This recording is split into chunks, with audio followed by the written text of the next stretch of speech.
Good morning. It's good to see you all here on this beautiful summer morning. Today I'd like to talk about the Yoonyum, the practice of Won Buddhism.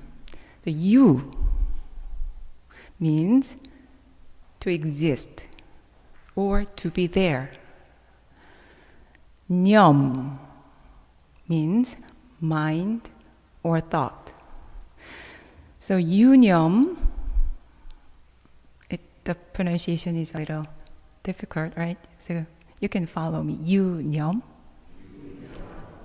Great.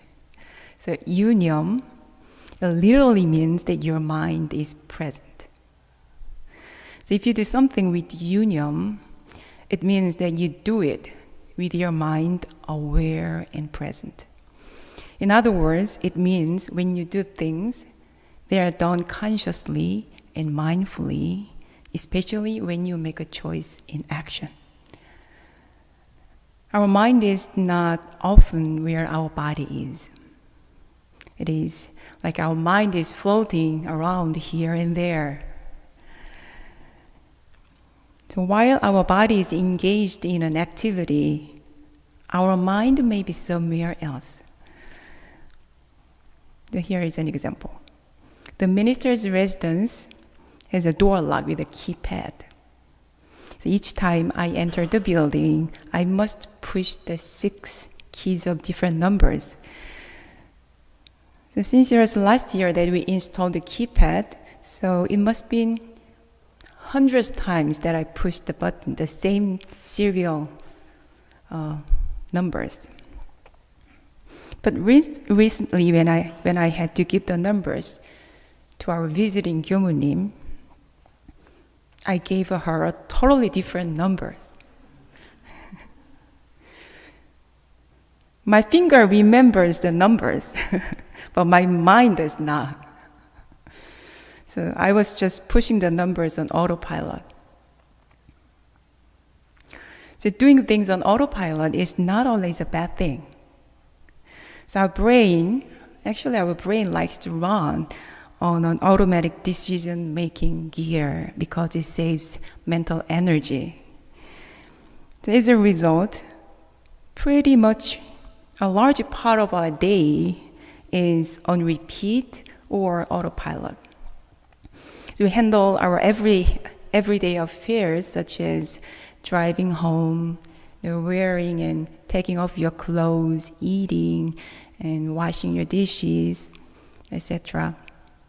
We do those things in nearly the same manner. When this automatic feature is used in other areas of our life that need even more forethought, it will be a real problem. So if you live your life just on autopilot every day, taking action without thinking, what would your life look like?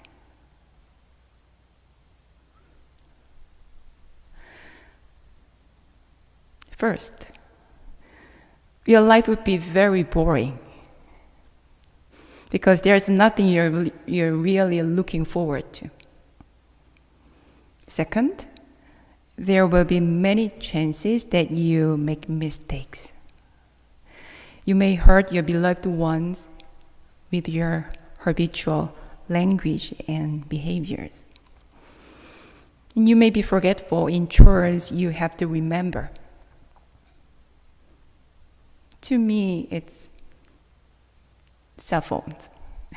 So ministers of Won Dharma Center, they are very used to finding my cell phone and give it to me because I often forget where I put the cell phone.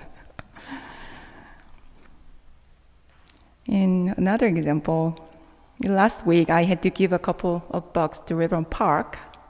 So I put the cash in my bag mindfully,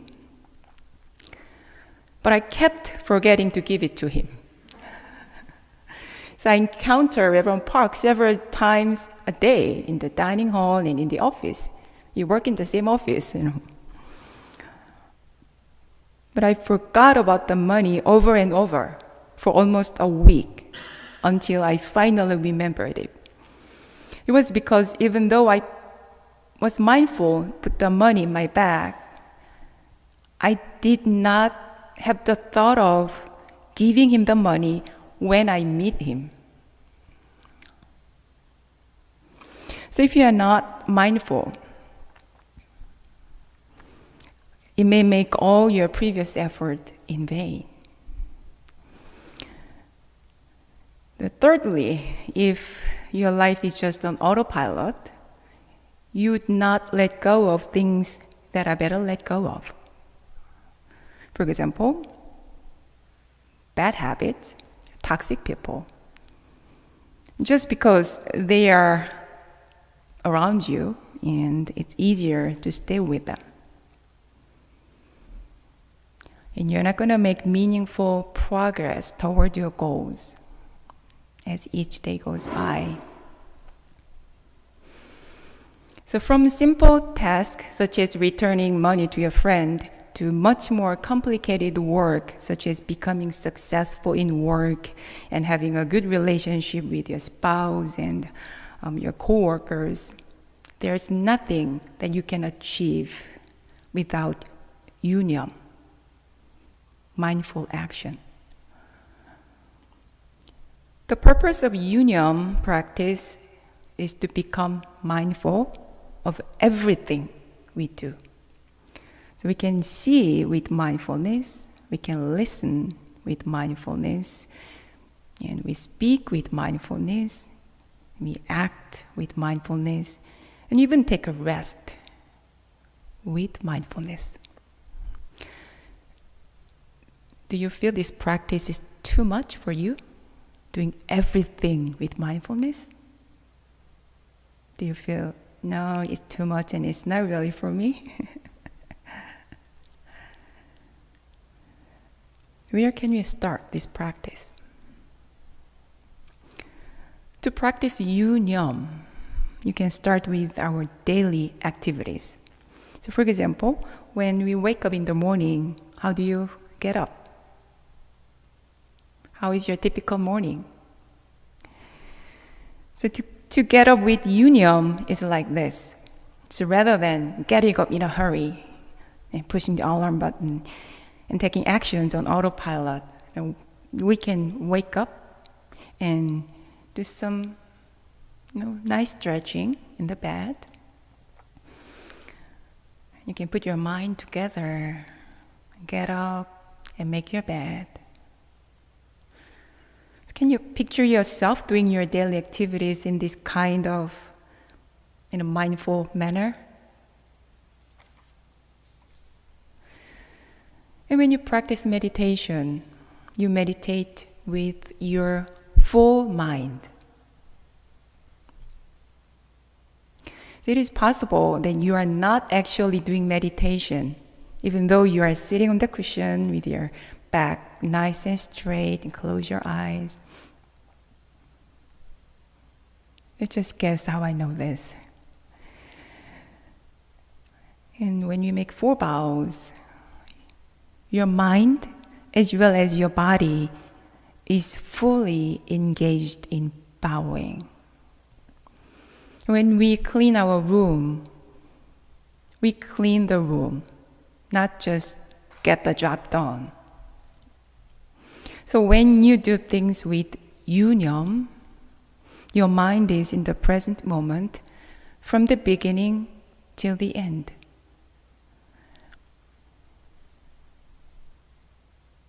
To think about how you breathe when you practice meditation. We try to be aware of our breathing from the beginning of the inhalation until the end of our exhalation. But it's not easy. So from the morning till the evening, practice living our day in this manner. In each and everything you do, try to do it with a calm mind, not a haste mind, or an angry mind, or a lazy mind, or even a mind that is occupied with some other thought.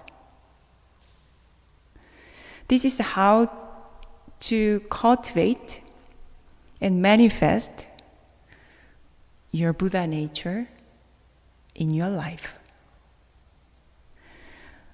Our Buddha nature, or our true mind, or our original mind, whatever you may call it, is represented in the circle image here. This is called Ilwonsang. We just chanted Ilwonsang vow. This represents our true Buddha nature within us. And it is described as perfect, complete, utterly impartial, and selfless. This is the mind that is innate within all of us. So I don't see it as something transcendental or a special state that we can only experience after long, long meditation. Our original mind may seem just ordinary. And when it manifests in our daily life, it may seem very common and something just normal. Ordinary mind is the way. So as you may have noticed, Yoonyum is translated into mindfulness in the scripture, the red-covered book. But the reason I keep using the original Korean word Yoonyum instead of mindfulness today is because Yoonyum means more than the present moment awareness. More precisely, Yoonyum means making a conscious choice in action. So let me introduce how Master Jeongsan, the second Heidalma master of Won Buddhism, explained Yoonyum. Yoonyum is right action with the right judgment based on innate wisdom. This kind of actions occur during a state free from attachment. In this way, the mind finds the most suitable way, harboring no thought. Again, Yoonyum is taking action right out of inborn sense of judgment without attachment. Unmindfulness or heedlessness, he said, is behaving from a deluded mind, a state full of attachment. This mind, harboring unnecessary thoughts, does not know how to take suitable and right action. From his definition of Yoonyum, we can see the idea is more about taking the right action rather than simply being in a certain state of mind. Here comes the number one statement of one Buddhist practice. In all your activities, be heedful to make choices with sound thought. To practice Yoonyum, the one Buddhist mindfulness practice, so keep this phrase in mind continuously from the morning till the end of the day. And check your mind according to this phrase as you make any kind of choice and action. Let me repeat this phrase. In all your activities, be heedful to make choices with sound thought. As I just said, you can start this practice from a simple, a small morning routine. But ultimately, it comes down to habit. Habits are what prevent you from acting consciously. We all have certain situations where we easily become reactive. So take time to think about it. Is there any habit you've been often feeling you need to change?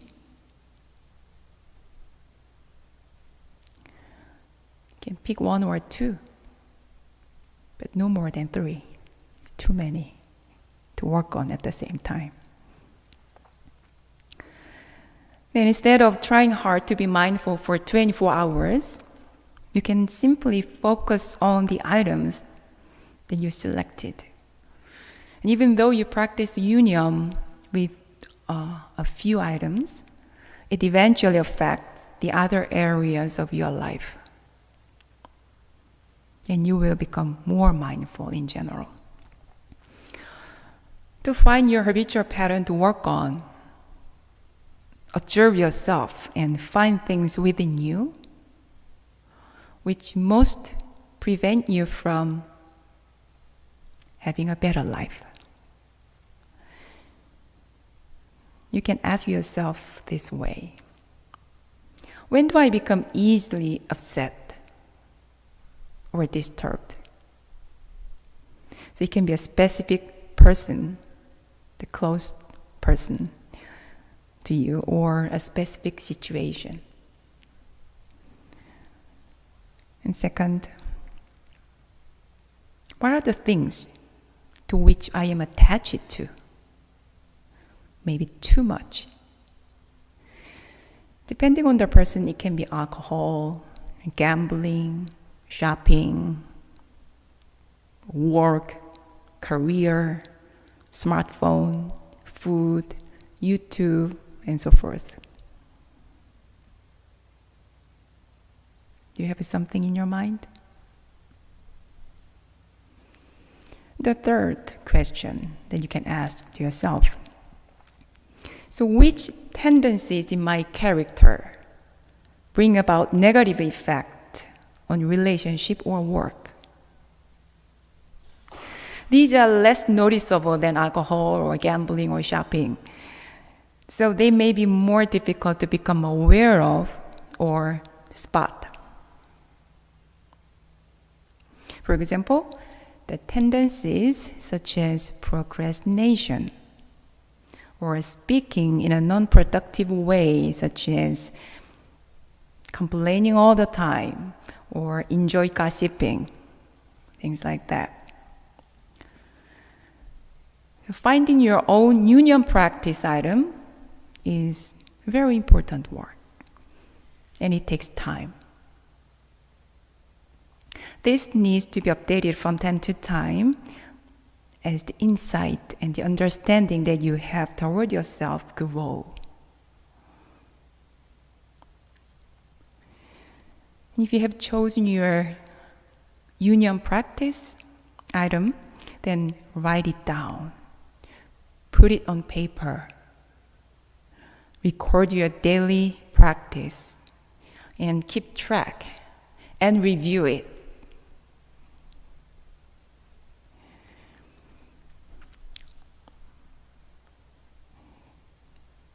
And lastly, I want to say something very important in Yoonyum practice. Actually, this is what motivated me to choose this topic for today's Dharma talk. We are not our habits or emotions. So we are all Buddhas. When we say we are all Buddhas, it means our mind is originally like this Ilwon song. Perfect, complete, orally impartial and selfless. We already have equanimity, wisdom, and righteousness, and all other wonderful qualities that we want to cultivate. We already have those within us. They are just waiting for us to shed the light of our consciousness on them.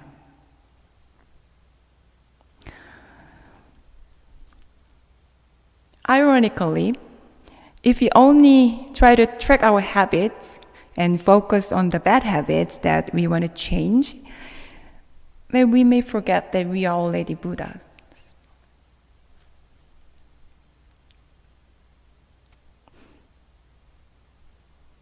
In checking your habits and tracking them, they could be something just habitual if you forget this most important truth.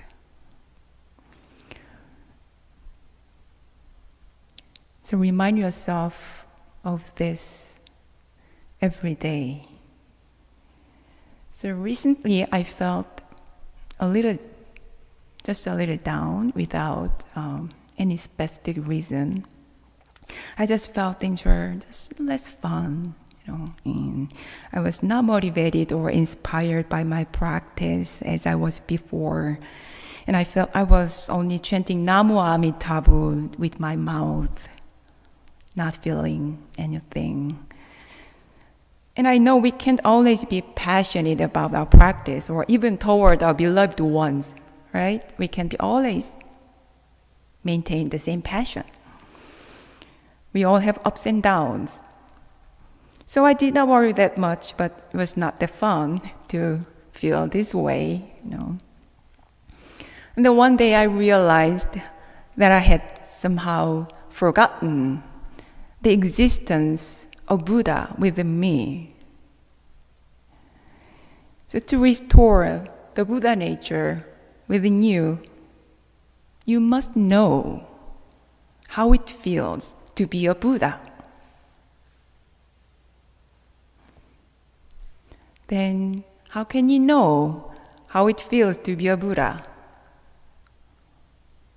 We are not enlightened yet, right? Then how can you know how it feels to be a Buddha?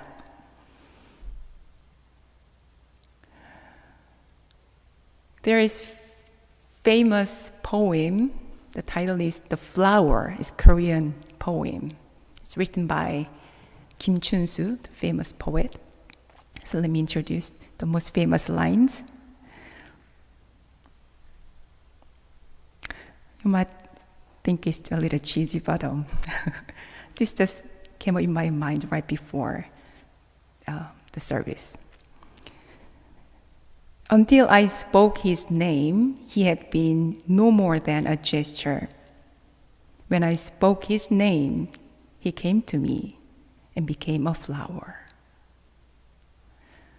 So to meet the Buddha within you, to feel the Buddha within you, you can just call the name of your Buddha. Just chant it Namu Amitabha and just sit with it. Because it's already there within you. At the moment you